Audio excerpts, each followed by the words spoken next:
wrong with your hoe? Damn!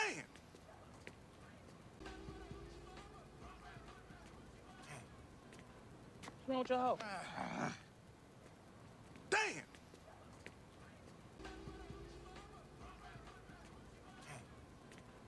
What's wrong with your hoe? Damn! Shalom. All praise to the Most High Yahweh, Ba'ashem, Yahweh Shai, Ba'ashem Rakakwadash. Double honors to the apostles and elders of Great Millstone who rule well. Peace and salutation, brothers, and hopefully like pushing His word in truth and sincerity. Alright, this video here is Israel pulls away the shoulder. Alright, and so I was just kind of thinking about this and just thinking about how hard-headed our people truly are. Well, we literally, most Yahweh Shai stretched forth His hands out to us, and we fan our hand at Him, knock His hand back, or even He places His hand on our shoulder and we pull away just like that.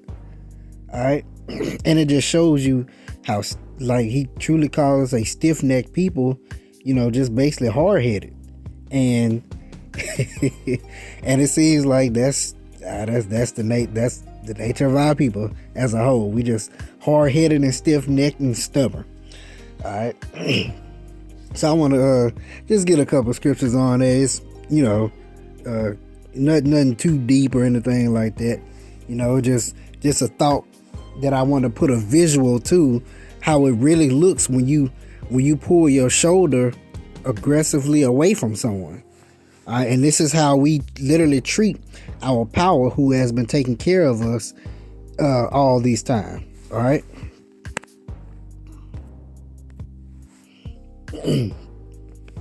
So this is Zechariah chapter 7 verse 7. It says, should ye not hear the words? Hold on a sec. Let me put this on here.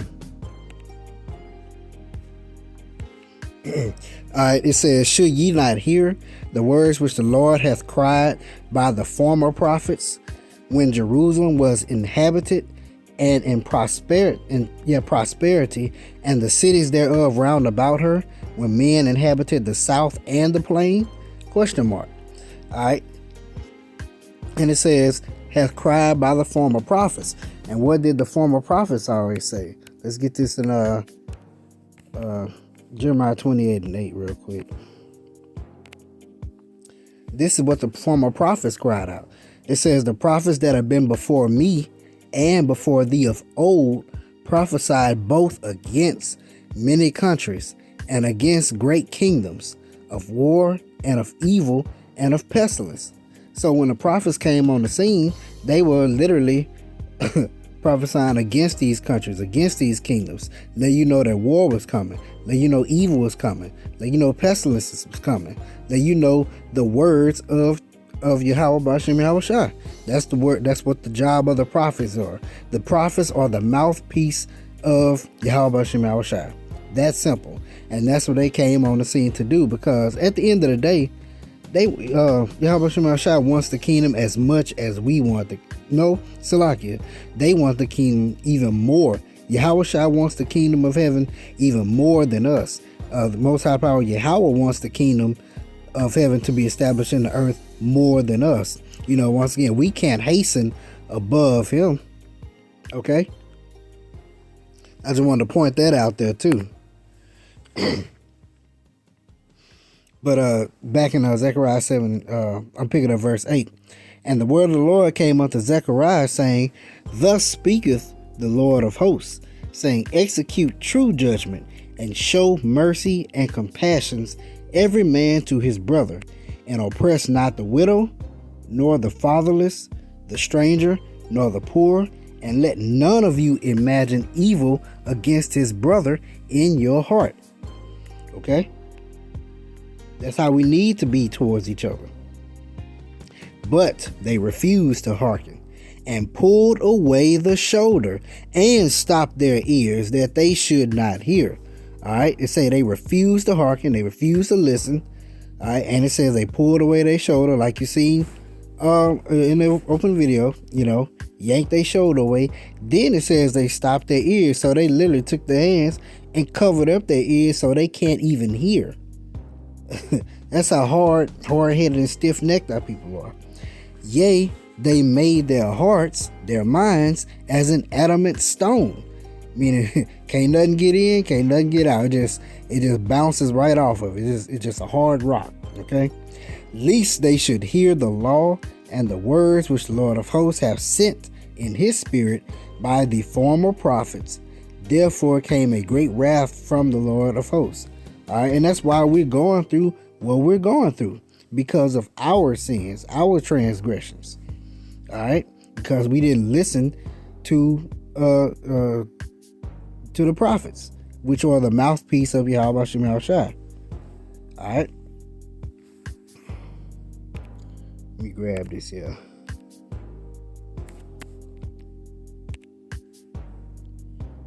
It's Exodus chapter 32, verse 7. It says, And the Lord said unto Moses, Go, get thee down, for thy people which thou broughtest out of the land of Egypt have corrupted themselves. They have turned aside. Now look, this is back in Exodus. Okay? This is way back then. Verse 8, They have turned aside quickly out of the way which I commanded them.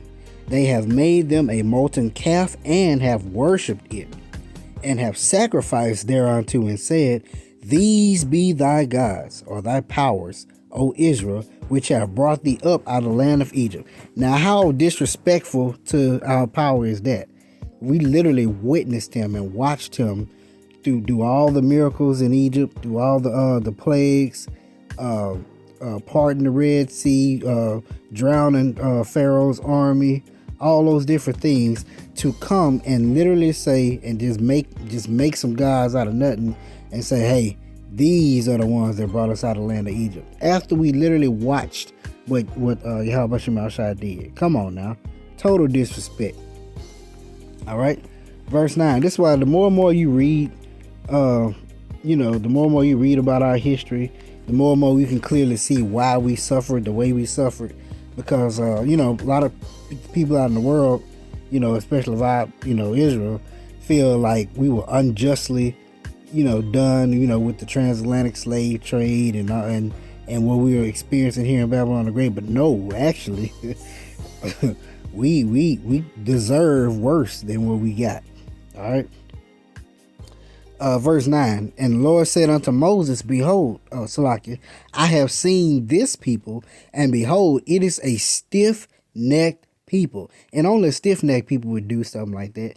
Only a stiff-necked person would literally watch what you've done for them, and then just basically shit on you, saying, oh, well, you ain't really do that.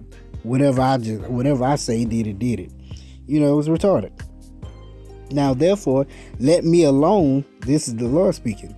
Now, therefore, let me alone, that my wrath may wax hot against them, and that I may consume them, and I will make of thee a great nation. So he wanted to just take them out and say, I'm going to just kill them all, start over with you, Moses, and you going to be the great nation. But check out what Moses said.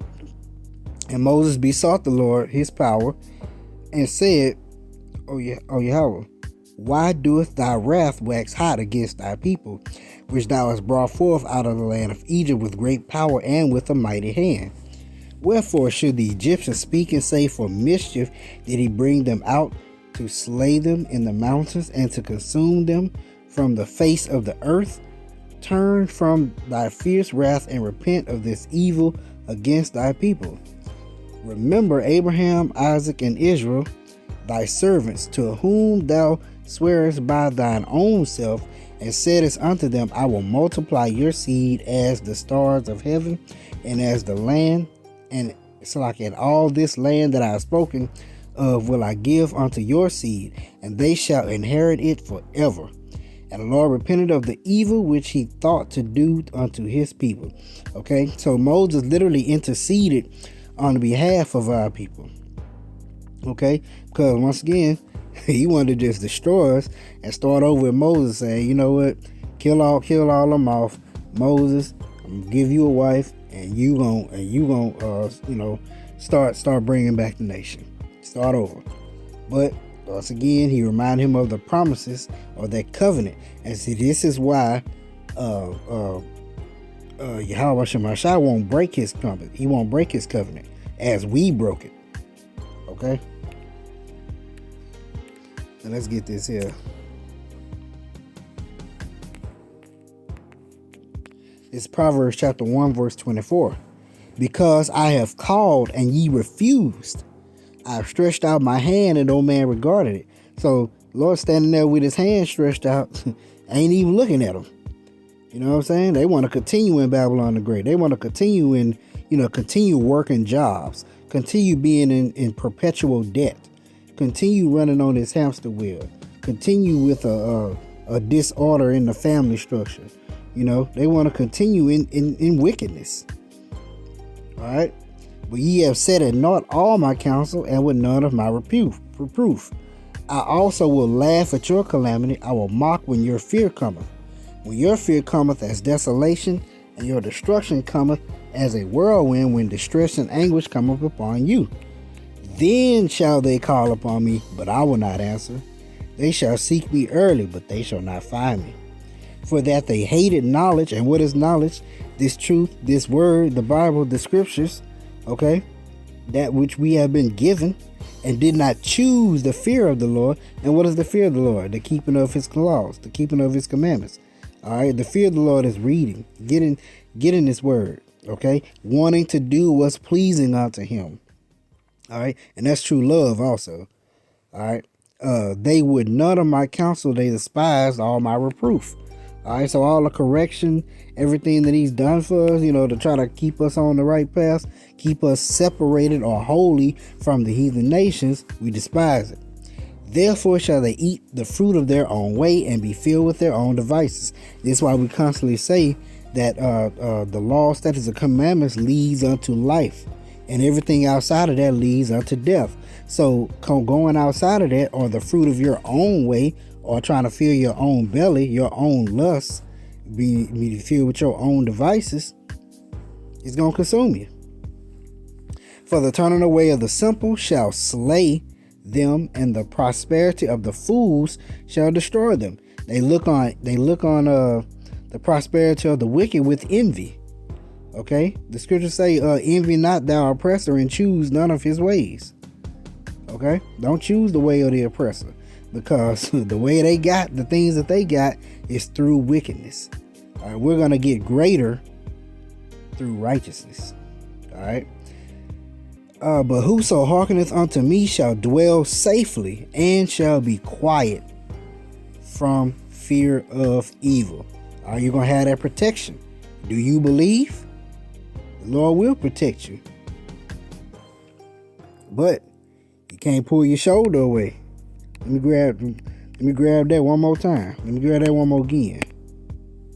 All right. It's Zechariah 7:11. But they refused to hearken, and pulled away the shoulder, and stopped their ears that they should not hear. All right. So, hey, don't pull away the shoulder, because it's going to cost you.